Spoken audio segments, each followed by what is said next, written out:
Hormuz കടലിടുക്കിന് പുറത്തേക്ക് ഉപരോധം വ്യാപിപ്പിക്കാൻ നീക്കവുമായി ഇറാൻ. തന്ത്രപ്രധാനമായ ബാബൽ മാൻഡേബ് കടലിടുക്കിന്റെ നിയന്ത്രണവും ഏറ്റെടുക്കുമെന്ന് Iran parliament speaker Mohammad Bagher Ghalibaf പറഞ്ഞു. ഹോർമൂസ് കടലിടുക്ക് തുറക്കുന്നതുമായി ബന്ധപ്പെട്ട് യുഎന്നിൽ നടക്കാനിരുന്ന വോട്ടെടുപ്പ് അടുത്തയാഴ്ചത്തേക്ക് മാറ്റിവെച്ചു. ഇതിനിടെ ഇറാൻ വെടിവെച്ചിട്ട F-15 വിമാനത്തിലെ പൈലറ്റിന് വേണ്ടിയുള്ള അമേരിക്കയുടെ തെരച്ചിൽ പുരോഗമിക്കുകയാണ്. ഇയാളെ ജീവനോടെയോ അല്ലാതെയോ പിടികൂടുന്നവർക്ക് ഇറാൻ പാരിതോഷികം പ്രഖ്യാപിച്ചു. യുഎസിന്റെ 2 യുദ്ധവിമാനങ്ങളാണ് ഇറാൻ മണിക്കൂറുകളുടെ വ്യത്യാസത്തിൽ തകർത്തത്.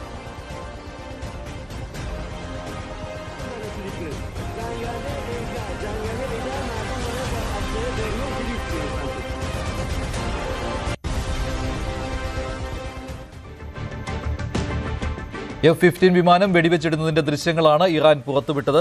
അതോടൊപ്പം തന്നെയാണ് മറ്റൊരു ഫൈറ്റർ ജെറ്റ് കൂടി ഇറാൻ വെടിവെച്ചിട്ടത്. ഇക്കാര്യവും സ്ഥിരീകരിച്ചിരിക്കുകയാണ്. അജയ് സുധ ബിജു ചേരുകയാണ് കൂടുതൽ വിവരങ്ങളുമായി. അജയ്, ഇതിനുമപ്പുറം ഹോർമൂസ് കടലിടുക്ക് വീണ്ടും ചർച്ചാ വിഷയമാവുകയാണല്ലോ. ഹോർമൂസിന് പുറത്തേക്ക് ഉപരോധം വ്യാപിപ്പിക്കാൻ ശ്രമിക്കുകയാണ് ഇറാൻ. അതേസമയത്ത് തന്നെയാണല്ലോ ബഹ്റിന്റെ നീക്കത്തിൽ യുഎന്നിലേക്ക് പ്രമേയം വന്നത്. പക്ഷേ അത് ഉടൻ തന്നെ ചർച്ചയ്ക്കെടുക്കില്ല എന്ന കാര്യമാണോ ഇപ്പോൾ വരുന്നത്? തീർച്ചയായിട്ടും ഇപ്പോൾ ഇപ്പോൾ ബഹ്റൈൻ്റെ നേതൃത്വത്തിലാണ് ഇത്തരമൊരു പ്രമേയം അത് യുഎന്നിന് മുന്നോട്ട് വെച്ചത്. എന്നാൽ ഈ പ്രമേയത്തിൽ ഇന്ന് വോട്ടെടുപ്പ് നടക്കാനിരിക്കുകയായിരുന്നു. റഷ്യയുടെയും ചൈനയുടെയും എതിർപ്പിനെ തുടർന്ന് ഇത് അടുത്ത ആഴ്ചത്തേക്ക് മാറ്റിവെച്ചതായിട്ടാണ് ചില ബഹ്റൈൻ ഉദ്യോഗസ്ഥരെയൊക്കെ ഉദ്ധരിച്ചുകൊണ്ട് റോയിറ്റേഴ്സ് റിപ്പോർട്ട് ചെയ്തിട്ടുള്ളത്. ഇതിൽ ഔദ്യോഗികമായിട്ടുള്ള ഒരു സ്ഥിരീകരണം വന്നിട്ടില്ല. എന്തായാലും ഈ വോട്ടെടുപ്പ് അടുത്ത ആഴ്ചത്തേക്ക് മാറ്റിവെച്ചിട്ടുണ്ടാവും. അങ്ങനെ ഹോർമൂസ് കടലിടുക്കിന്റെ വിഷയത്തിൽ നിലവിൽ ഒരു തീരുമാനമായിട്ടില്ല. യുഎന്നിൽ ഒരു വോട്ടെടുപ്പ് നടന്ന് കൂടുതൽ രാജ്യങ്ങൾ ഇത് പിന്തുണച്ച് പ്രമേയം പാസ്സായിരുന്നെങ്കിൽ ചിലപ്പോൾ അന്താരാഷ്ട്ര തലത്തിൽ തന്നെ ഈ വിഷയത്തിൽ ഒരു സമ്മർദ്ദം ഇറാന് മേൽ ഇപ്പോൾ തന്നെ വന്നേനെ. ഇപ്പോൾ അതിനിടെ ഈ ഹോർമൂസ് കടന്നുകൊണ്ട് മറ്റ് തലങ്ങളിലേക്ക്, അതായത് സമുദ്രത്തിൽ തന്നെ മറ്റ് മേഖലകളിലേക്ക് ഇറാൻ തങ്ങളുടെ ഉപരോധം വ്യാപിപ്പിക്കാൻ ഒരുങ്ങുന്നു എന്നുള്ള വാർത്തകളാണ് പുറത്തു വരുന്നത്.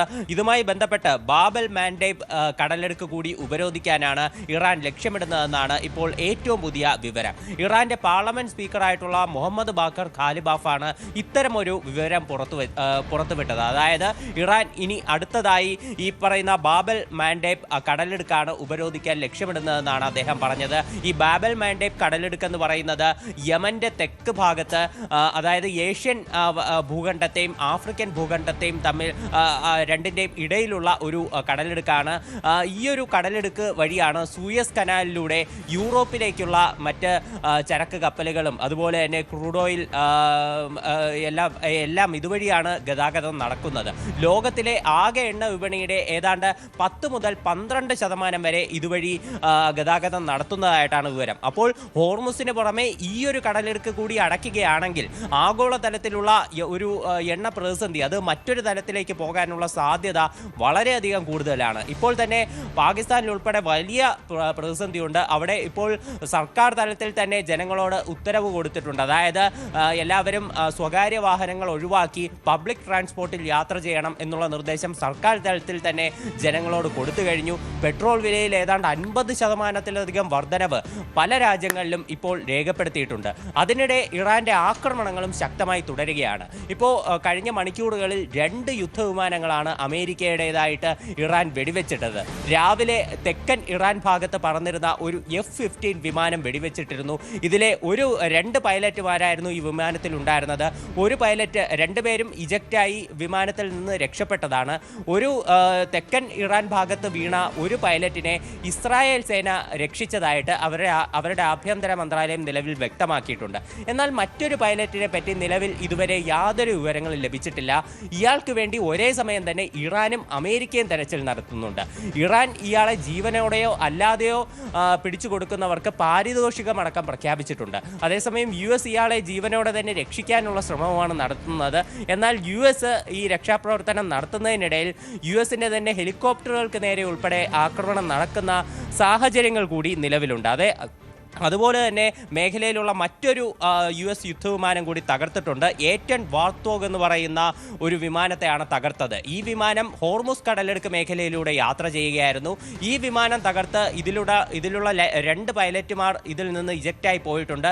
ഇവർ രണ്ടുപേരും സുരക്ഷിതരായി ഗൾഫ് മേഖലയിൽ ലാൻഡ് ചെയ്തതായിട്ടാണ് വിവരമുള്ളത്. എന്തായാലും US-നെ സംബന്ധിച്ച് ഒരു കോടികളുടെ നഷ്ടമാണ് ഇറാൻ ഉണ്ടാക്കിയിരിക്കുന്നത്. അതേസമയം ഇറാനുള്ളിൽ ഇപ്പോൾ തിരിച്ചടികളും രൂക്ഷമായി തുടരുകയാണ്. ഇസ്രയേലും അമേരിക്കയും ശക്തമായി തന്നെ തിരിച്ചടികൾ നൽകുന്നുണ്ട്. ഇറാനിലുള്ള ഒരു കെമിക്കൽ സോണിൽ നിലവിൽ തീപിടുത്തമുണ്ടായതായിട്ട് റിപ്പോർട്ടുണ്ട്.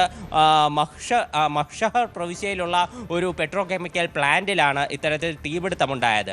ടെഹ്റാനിലുള്ള സൈനിക കേന്ദ്രങ്ങൾ ആക്രമിച്ചതായിട്ട് ഇസ്രായേൽ നിലവിൽ പ്രസ്താവന ഇറക്കിയിട്ടുണ്ട്. ഒരു മ്യൂസിക്കൽ സ്കൂൾ ആക്രമിച്ച് തകർത്തതായിട്ടും വിവരമുണ്ട്. അതേസമയം ഇറാന്റെ പശ്ചിമേഷ്യയിലുള്ള ആക്രമണങ്ങളും ശക്തമായി തന്നെ തുടരുകയാണ്. ഇപ്പോൾ നോക്കുകയാണെങ്കിൽ ദുബായിലുള്ള ഒറാക്കൽ എന്ന് പറയുന്ന അമേരിക്കൻ കമ്പനിക്ക് നേരെ ആക്രമണം ഉണ്ടായിട്ടുണ്ട്.